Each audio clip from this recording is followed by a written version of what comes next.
A história da minha entrada como secretária-geral nesta casa remonta um pouco atrás. Eu estive a fazer o meu estágio num escritório de advogados em que o meu patrono, o Dr. António Vilela, já falecido, tinha sido chefe de gabinete do Dr. Medina Carreira, que era então presidente da nossa Caixa de Previdência e que frequentava o nosso escritório com alguma assiduidade e que, em determinada altura, perdeu um dos membros da direção e tinha necessidade de cooptar alguém para o cargo de secretária da direção. Bom, e, enfim, por circunstâncias várias, que não interessa agora, de facto, eu fui convidada, aceitei. Ele questionou-me no sentido de não era uma função remunerada, como nunca foi, enquanto eu cá estive, mas que tratava-se apenas de uma reunião semanal e estudar alguns assuntos e tal. E eu aceitei, com muito bom grado, e foi uma experiência realmente muito importante até na minha vida de início profissional.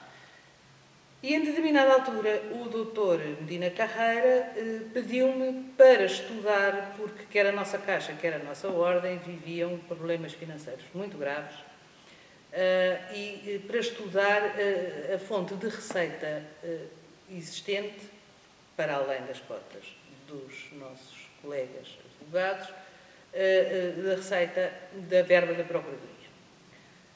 Porque sabíamos que era uma receita, mas enfim, ninguém percebia a fundo como ela fora criada e a que é que se destinava. Fiz esse estudo e vim apresentá-lo também pedido do Dr. Medina Carreira, ao Conselho Geral da Caixa de Previdência, presidida pelo bastonário de então, que era o Dr. Coelho Ribeiro, se bem me lembro, e em que já estávamos em fim de mandato, em que já estava a perfilar-se a candidatura do Dr. Osório de Castro. E foi o Dr. Osório de Castro, ainda antes de ser bastonário, que me disse que na sua candidatura tinha como projeto instituir alguém que, em nome da direção, pudesse gerir, digamos assim, esta casa de uma forma mais profissional. E, portanto, perguntou-me se eu queria ser secretária-geral da Ordem.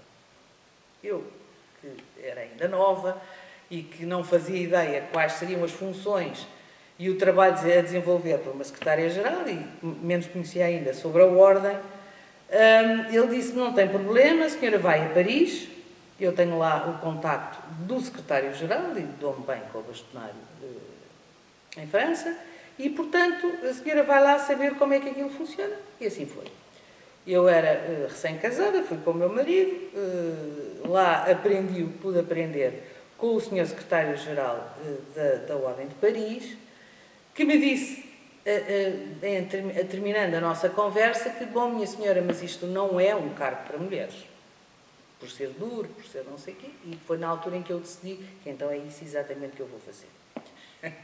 E, portanto, quando cheguei a Portugal, disse ao Dr. Osório de Castro que, sim senhora, poderia contar comigo, assim ele fosse eleito, naturalmente. Bom, eu, entretanto, tendo sido secretária da direção anterior e com a candidatura do Dr. Macedo e Cunha, fui convidada para integrar também a direção da Caixa.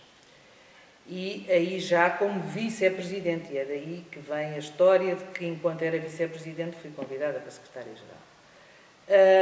E, nessa circunstância, fomos eleitos, quer o Dr. Osório de Castro como bastonário, quer nós na direção da Caixa, e o Dr. Osório de Castro convida-me então para secretária-geral, é que eu acedi, mas por circunstâncias da minha vida tive uma primeira gravidez de risco e, enfim, a médica aconselhou-me a que ficasse de repouso em casa e eu, não, obviamente, disse ao bastonário: eu gostaria imenso de iniciar as minhas funções, mas não tenho as mínimas condições, porque não posso sair da cama. E ele disse-me: não tem problema, a senhora, a gente espera que nasça a sua criança, pois já poderá levantar-se com certeza, e, entretanto, se nos permite, nós mandaremos todo o trabalho administrativo possível a sua casa para a senhora despachar. E foi o que aconteceu.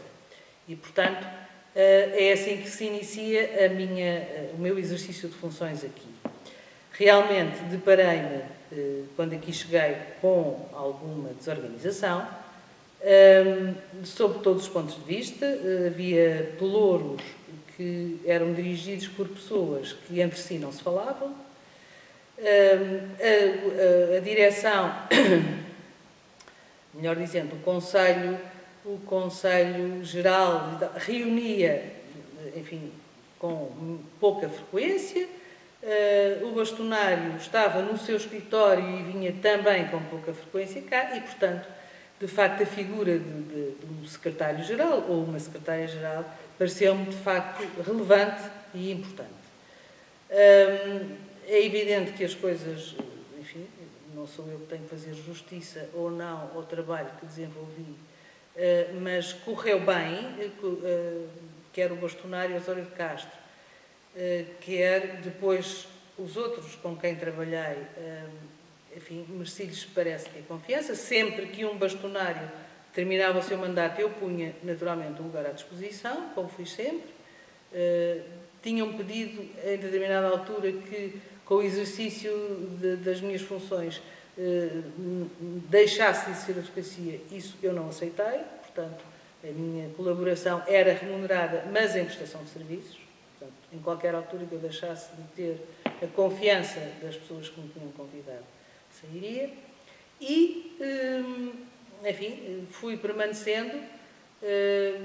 O Dr. Lopes Cardoso, quando se candidatou, Augusto Lopes Cardoso, também me veio convidar, que aceitei, e depois, por circunstâncias várias, então, com o mandato da doutora Maria dos Serra Lopes, acabei por ir para outras funções, tipo outros convites.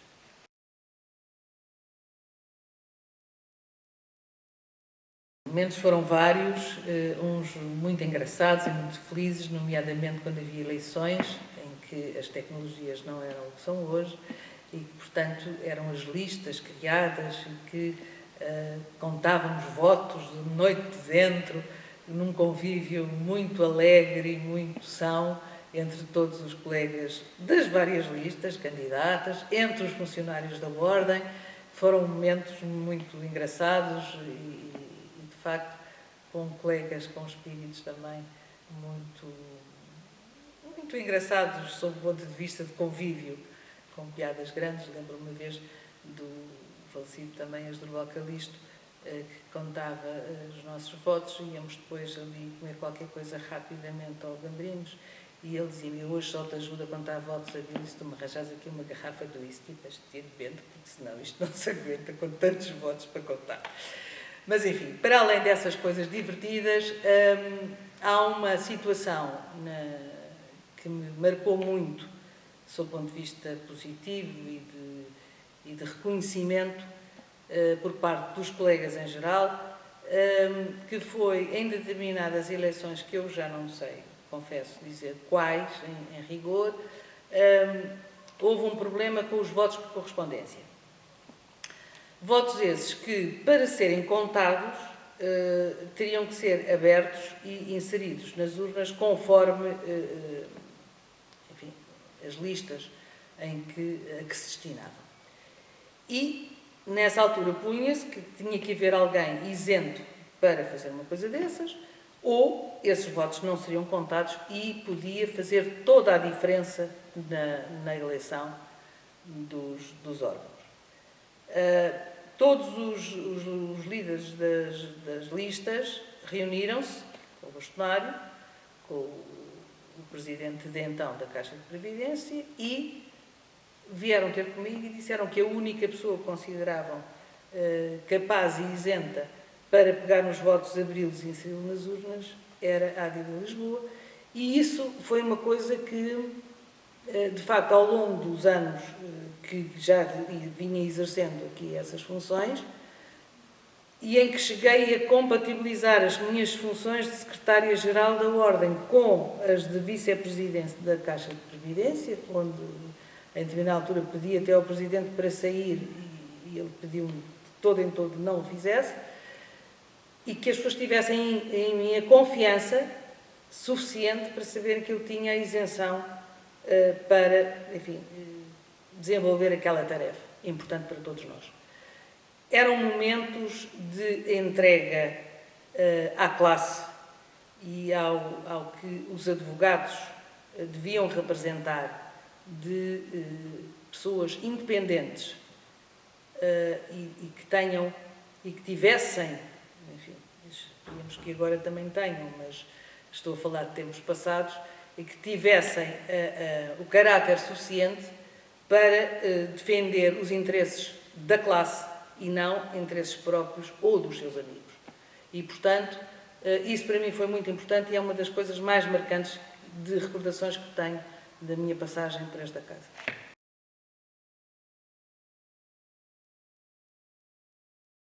Bom, é uma mensagem difícil de elaborar, por ter talvez alguma nostalgia de valores que defendi ao longo da minha vida profissional e que vi defendidos pelos meus colegas de então. A advocacia é, por natureza, o exercício de uma profissão liberal. Liberal no sentido de independência, mas tendo sempre como diretiva, como orientação, aquilo que um advogado deve ser, colaborador da justiça. E a justiça é um valor fundamental numa sociedade, sobretudo numa sociedade em que parece que vivemos, que é de Estado de Direito. É evidente que a sociedade tem vindo a evoluir num sentido, eu diria, mais mercantilista. As pessoas têm menos preocupação com direitos fundamentais, como a liberdade, como o tratamento de iguais oportunidades. Nem sempre foi assim, é verdade. Eu fui já beneficiária de uma fase em que ser advogado não era apenas e só fazer parte de uma família conceituada no reino do direito, em que as mulheres passaram a intervir de outra maneira. Essa considero eu uma boa evolução, mas, apesar de tudo, a salvaguarda de determinados valores, que eu confesso vejo agora muitas vezes afastados, era bom repô-los.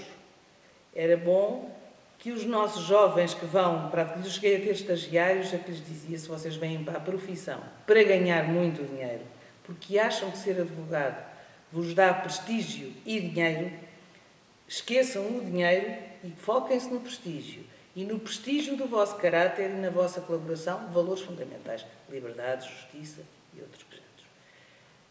Agora, de facto, a sociedade hoje em dia evoluiu no bom sentido, toda a gente pretender, e bem, ter o seu curso superior, ter a sua formação universitária, que ensina a pensar, mas todos nós precisamos de nos sustentar, de ganhar dinheiro no exercício das nossas funções.